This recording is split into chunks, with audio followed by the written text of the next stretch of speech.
Event number 4، وہ ہماری ایک سسٹر ہے، خاتون اینکر ہے، فریحہ ادریس.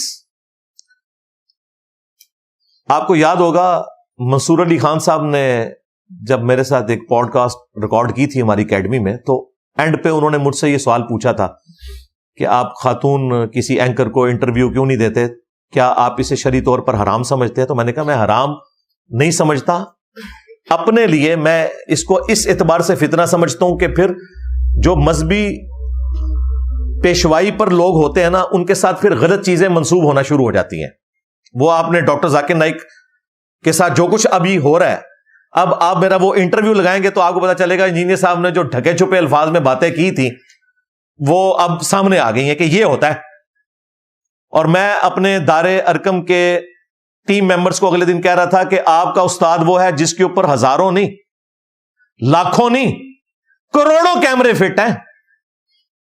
دنیا کا ہر مولوی، دنیا کا ہر کٹر قسم کا داڑھی پگڑی والا مسلمان ایک چیز کی فکر میں ہے کہ انجینئر کی کوئی غلطی پکڑے.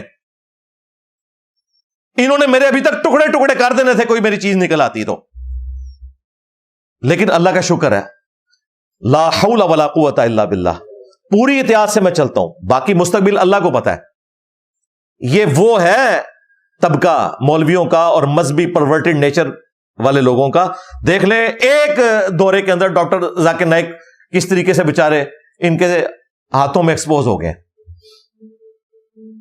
حالانکہ انہوں نے ان کو تو چھیڑا ہی نہیں ہے، الٹے ان کے وکیل بنے ہوئے مولویوں کے.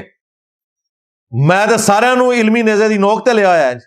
میرا نبی سا ہے ہی کوئی نہیں، تیرے بابے تھے شے ہی کوئی نہیں. تو یہ بڑا مشکل کام ہے. تو وہ جو ہماری سسٹر ہیں انہوں نے ہماری اکیڈمی میں بھی رابطہ کیا تھا. ان کے علاوہ بھی کافی اینکرز جو ہیں وہ فیمیل رابطہ کرتی رہتی ہیں، اسٹوڈنٹس ہیں کہ جی وہ پوڈ کاسٹ ہو جائے، پردے میں ہو جائے، آن لائن ہو جائے.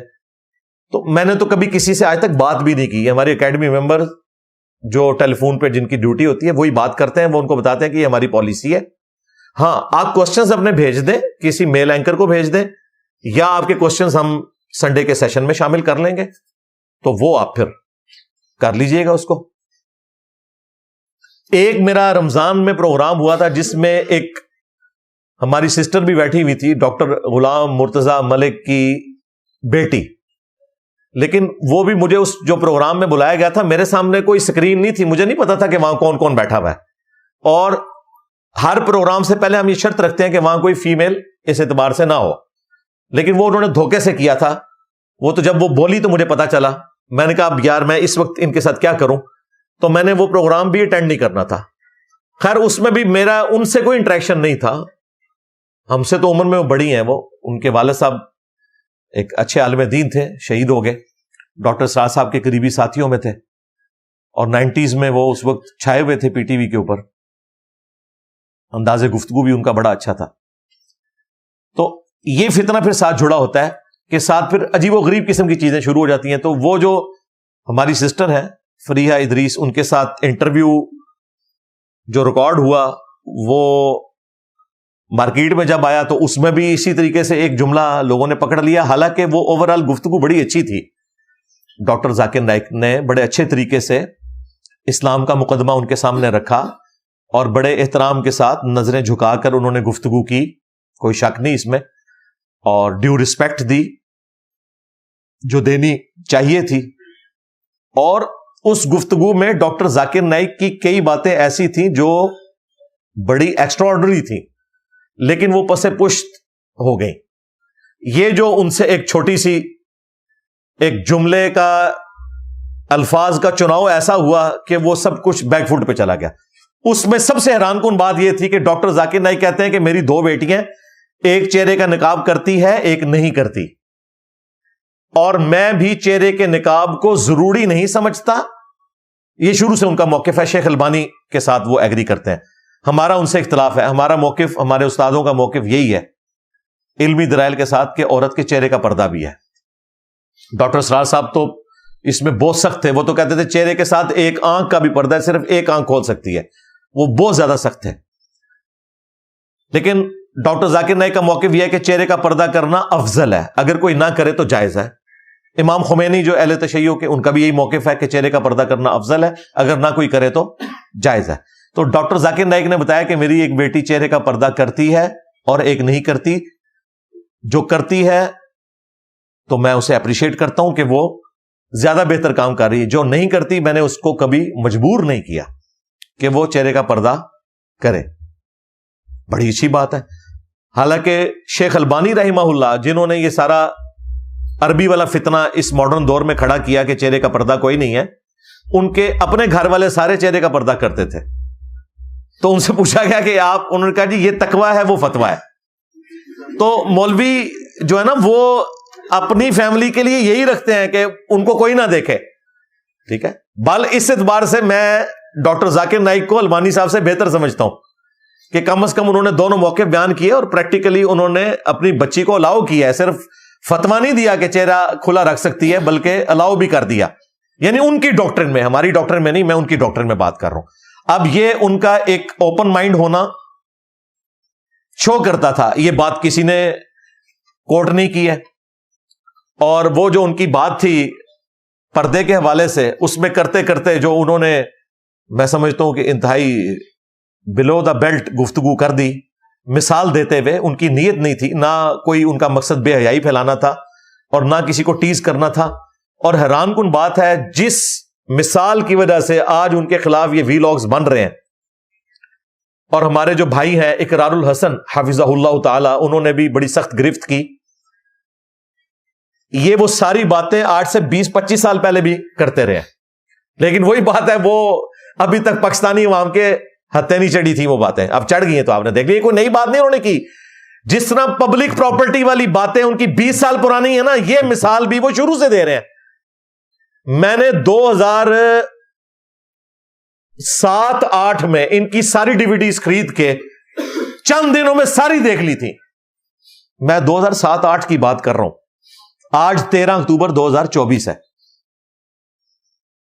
آلموسٹ 17 سال پرانی بات آپ کو سنا رہا ہوں۔ اس وقت بھی یہی وہ ساری باتیں کرتے تھے۔ پبلک پراپرٹی والی مثال اس میں بھی موجود ہے، بازاری عورت والی، اور یہ جو انہوں نے مثال دی کہ اگر کوئی میک اپ زدہ خاتون نیوز کاسٹر آپ کے سامنے آئے اور 20 منٹ تک آپ اس کو دیکھتے رہے ڈیش ڈیش ڈیش، وہ تو میں تو اتنی ولگر گفتگو مجھے تو کوفت ہوتی ہے کرتے ہوئے بھی اور سنتے ہوئے بھی۔ یہ باتیں انہوں نے اس وقت بھی کی نہیں ہے، وہ انہوں نے پکڑ لی ہے۔ اور پھر وہ جو نقشہ کھینچ رہے ہیں کہ اگر آپ کو کچھ نہیں ہوتا تو آپ جا کے ڈاکٹر سے علاج کرائیں، یار یہ بات کرنے کی کیا ضرورت ہے؟ یقین کریں، اگر ہم سے کوئی اس قسم کا سوال کرتا ہے نا، ہم اسے اس کی ڈاکٹر میں جواب دیتے ہیں کہ جس طرح یورپ اور امریکہ میں چائلڈ لیبر کے اوپر پابندی ہے نا کہ آپ چھوٹے بچوں سے مزدوری نہیں کروا سکتے، اس طرح اسلام میں بھی پابندی ہے کہ آپ نے عورت کو کمائی کا ذریعہ نہیں بنانا، بلکہ عورت کو عزت دے کر گھر بٹھانا ہے۔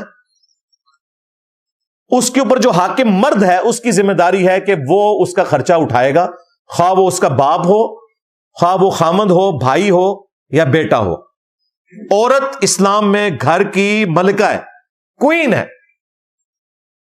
یہ اس کو رسپیکٹ دینی چاہیے۔ اس لیے ہم اپنی عورتوں کو یہ الاؤ نہیں کریں گے کہ وہ کوئی ایسی جاب کریں کہ جس میں مردوں کے ساتھ ان کا انٹریکشن ہو۔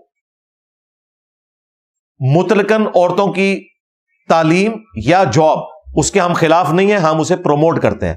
میں یہ کہتا ہوں کہ ہمیں اپنی بچیوں کو میڈیکل کی تعلیم دلوانی چاہیے۔ یہ سارے مولوی جب ان کی عورتیں پریگننٹ ہوتی ہیں تو یہ کہتے ہیں کہ کوئی ہمیں گائناکالوجسٹ مل جائے لیڈی، اس سے ہم نے جو ہے وہ یہ سارے معاملات لے کے چلنے ہیں۔ تو بھائی لیڈی گائناکالوجسٹ آپ کو اسی وقت ملے گی جب آپ نے بچیوں کی میڈیکل کی تعلیم الاؤ کی ہوگی، جو الحمدللہ پاکستان میں آلموسٹ سارے شہروں میں، ایون گاؤں ایریا میں بھی اب عورتیں اویلیبل ہیں۔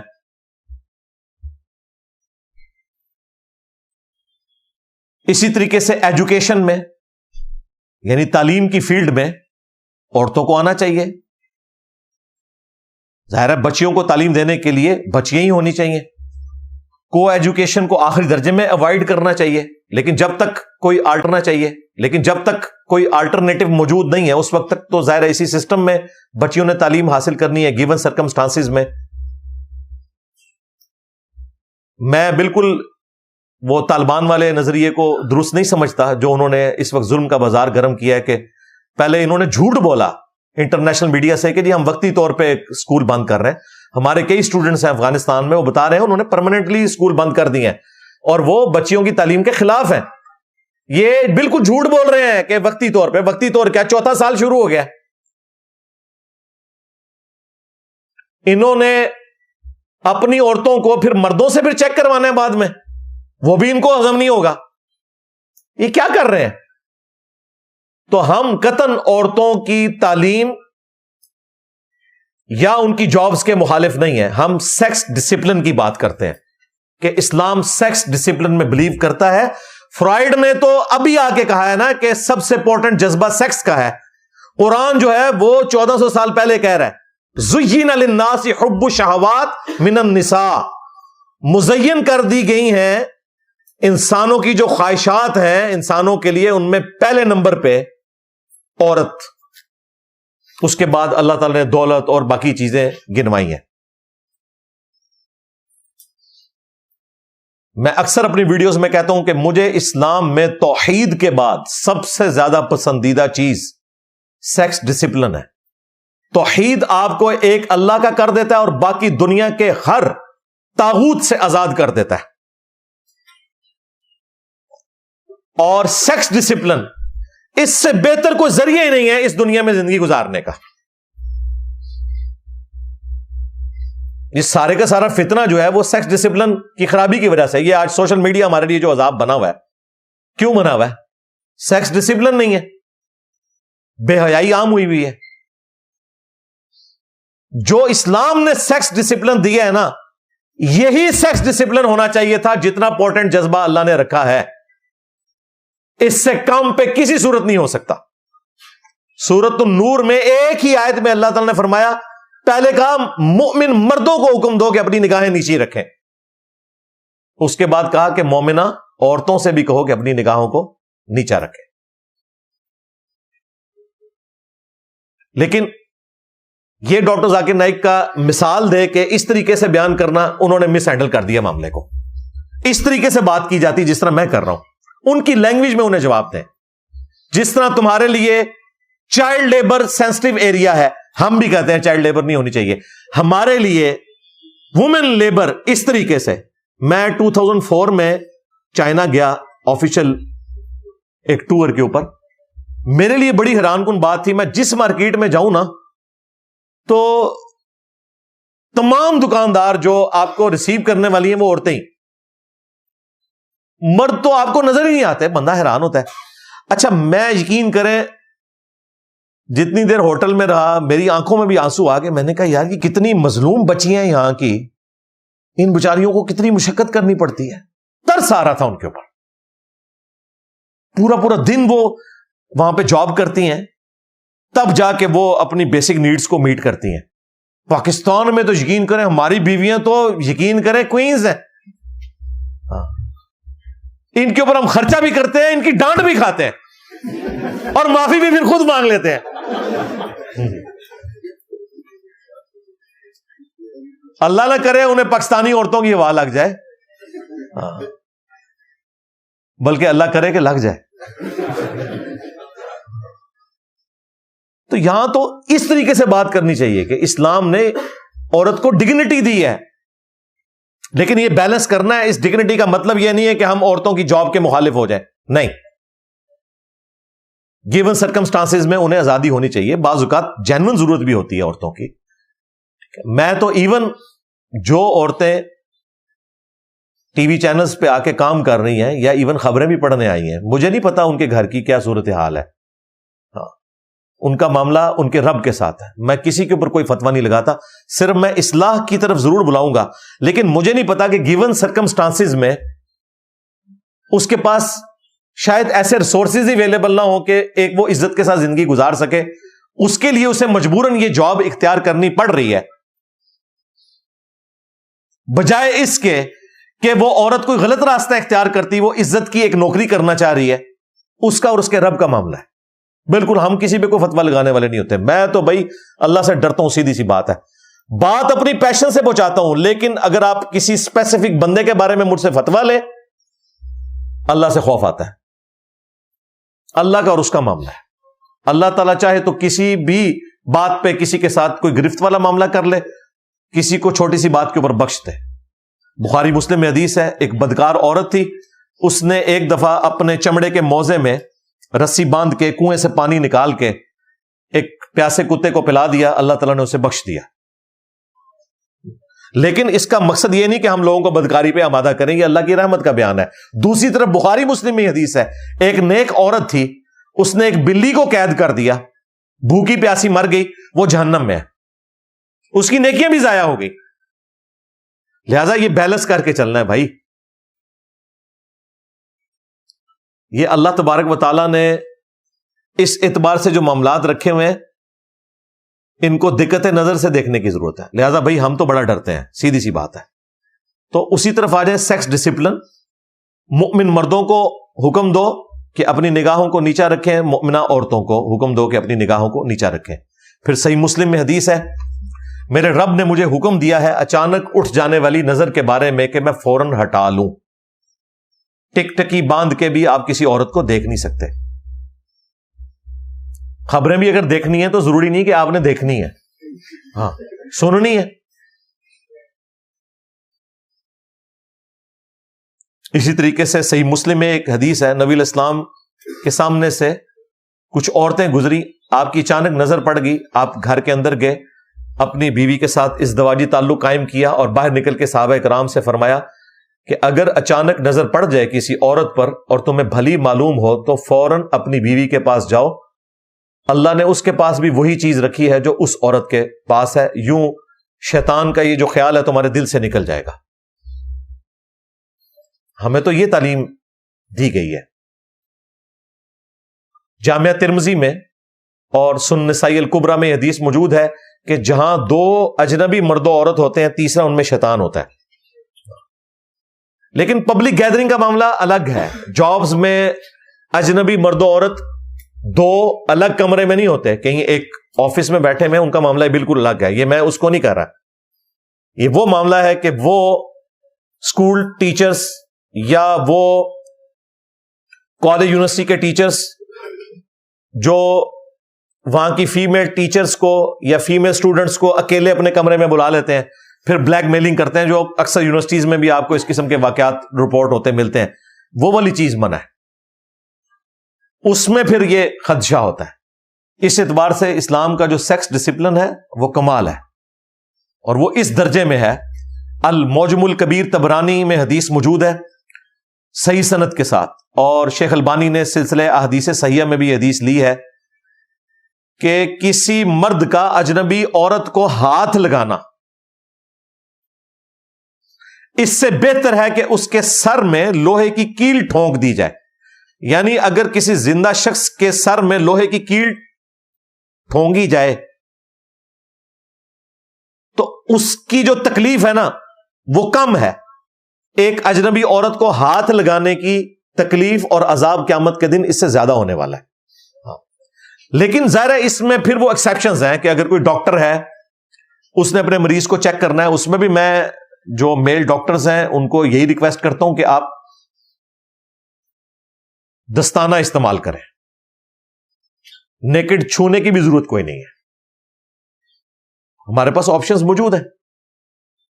یا اگر آپ نے اس اعتبار سے کوئی چیک اپ کروانا ہے تو اسسٹنٹ کوئی فیمیل رکھ لیں، اس کے ذریعے فیمیلز کو اگر بلڈ پریشر ان کا چیک کرنا ہے آپ خود نہ کریں، اسسٹنٹ رکھ لیں. اس طرح ٹیکہ لگانا ہے تو وہ جو خوف خدا رکھنے والے لوگ ہیں انہوں نے اپنے لیے آپشن کھولے رکھے ہوتے ہیں. لہذا اس میں ہمیں ڈاکٹر ذاکر نائک کا جو موقف ہے وہ بالکل درست ہے سیکس ڈسپلن کے پوائنٹ آف ویو سے.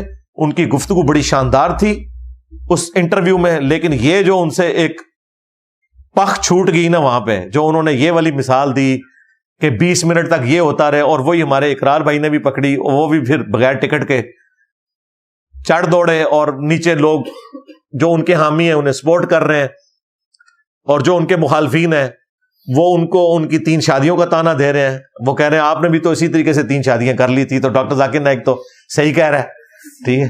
تو وہ اس طریقے سے پھر ڈاکٹر ذاکر نائک تو صحیح کہہ رہا ہے, ٹھیک ہے. تو وہ اس طریقے سے پھر پرسنل ایک دوسرے کے اوپر اٹیک کرنا شروع ہو گیا. اینڈ رزلٹ اس میں سے یہ نکلا ہے. لہٰذا ڈاکٹر ذاکر نائک سے میں ریکویسٹ کروں گا کہ مستقبل میں بھی اپنے معاملات کو ذرا اچھے طریقے سے دیکھ کر چلیں. اس قسم کی کوئی گفتگو نہ کریں کہ وہ بعد میں پھر بار بار اس کی کلیریفیکیشن دینی پڑ جائے. اب رات کو وہ کلیریفیکیشن ہی دے رہے تھے بادشاہی مسجد میں, اور وہ ساری حدیثیں سنا رہے تھے. اور بھائی ان حدیثوں سے کسی کو اختلاف نہیں ہے, اور نہ ان حدیثوں کو یا آیات کو بیان کر کے آپ مسلمانوں کو یہ بتانے کی کوشش کریں کہ وہ جو آپ نے جملے بولے ہیں اور وہ جو آپ نے نقشہ کھینچا ہے وہ آپ نے صحیح کیا ہے. اسی سے اختلاف ہے. کسی مسلمان نے آپ پہ یہ اعتراض نہیں کیا کہ آپ نظریں جھکا کے انٹرویو وہاں کیوں دے رہے تھے. کسی نے اعتراض کیا؟ آپ کے اسی جملے پر اعتراض تھا کہ آپ کو یوں اس طریقے سے گفتگو نہیں کرنی چاہیے تھی. ایک بلو دا بیلٹ گفتگو ہو گئی ہے, یہ مس ہینڈلنگ تو ہوئی ہے.